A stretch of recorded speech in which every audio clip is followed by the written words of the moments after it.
சத்தீஸ்கர் மாநிலத்தில் 208 நக்சல்கள் முதல்வரின் முன்பு சரணடைந்துள்ளனர். இதுகுறித்த கூடுதல் தகவல்களை செய்தியாளர் ரமேஷ்குமார் வழங்கிட கேட்கலாம்.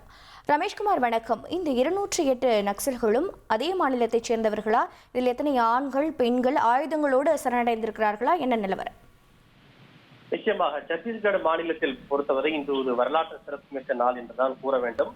அங்கு தண்டகாரண்யம் பகுதியில் சுமார் 208 நக்சல்கள் ஆயுதங்களை ஒப்படைத்துவிட்டு பாதுகாப்பு படையின் முன்பு சரணடைந்திருக்கிறார்கள். குறிப்பாக சக்தால்பூர் பகுதியில் நடைபெற்ற நிகழ்வில் முதல்வர் விஷ்ணு தியோசாய் முன்பு இவர்கள் ஆயுதங்களை கீழே போட்டுவிட்டு சரணடைந்திருக்கின்றனர்.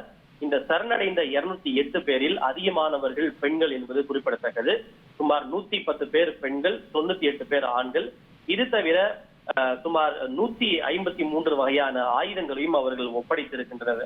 அந்த 153 ஆயுதங்களில் AK-47 ரக துப்பாக்கிகள் 19, அதே போல SLR துப்பாக்கிகள் 17, 23 இன்சாஸ் ரக துப்பாக்கிகள், 33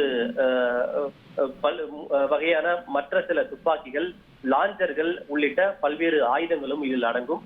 இந்த நடவடிக்கையின் மூலம் வடக்கு பஸ்தர் மாவட்டம் முழுவதும் நக்சல் இல்லாத பகுதியாக மாறி இருப்பதாக அரசு தெரிவித்திருக்கிறது. எஞ்சி அங்கு தெற்கு பஸ்தர் மாவட்டத்தில் மட்டும்தான் நக்சலுடைய நடமாட்டம் இருப்பதாகவும், வடக்கு பஸ்தர் பகுதியில் நக்சல் இல்லாத ஒரு பகுதியாக மாறி இருப்பதாக தெரிவிக்கப்பட்டுள்ளது. இந்த நக்சல்கள் சரணடைந்து முக்கிய நீரோட்டத்திற்கு திரும்பி இருப்பதை சத்தீஸ்கர் மாநில முதல்வர் வரவேற்பு தெரிவித்திருக்கிறார். இந்திய அரசியலமைப்பின் மீது நம்பிக்கை வைத்து பிரதான நீரோட்டத்திற்கு திரும்பிய அவர்களை வரவேற்பதாகவும், அவர்களுக்கு தேவையான மறுமலர்ச்சி மற்றும் உதவிகள், திறன் மேம்பாட்டு பயிற்சி ஆகியவை அனைத்தும் அரசின் சார்பில் வழங்கப்படும் என அவர் தெரிவித்திருக்கிறார்.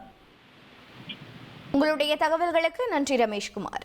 1,23,00,000 மனங்களை வென்ற தந்தி டிவி யூடியூப் சேனல். தவிர்க்க முடியாத தம்ப்நெயில்ஸ், கலக்கலான கான்டென்ட்ஸ். நீங்களும் இந்த குடும்பத்தில் இணைய இப்பவே சப்ஸ்கிரைப் பண்ணுங்க. அசுரபலம் கொண்ட எங்கள் டிஜிட்டல் கரங்களில் உங்கள் விளம்பரங்களை சேர்க்க வாட்ஸ்அப் பண்ணுங்க. 8939888378. Email advtthanditv@dttv.in.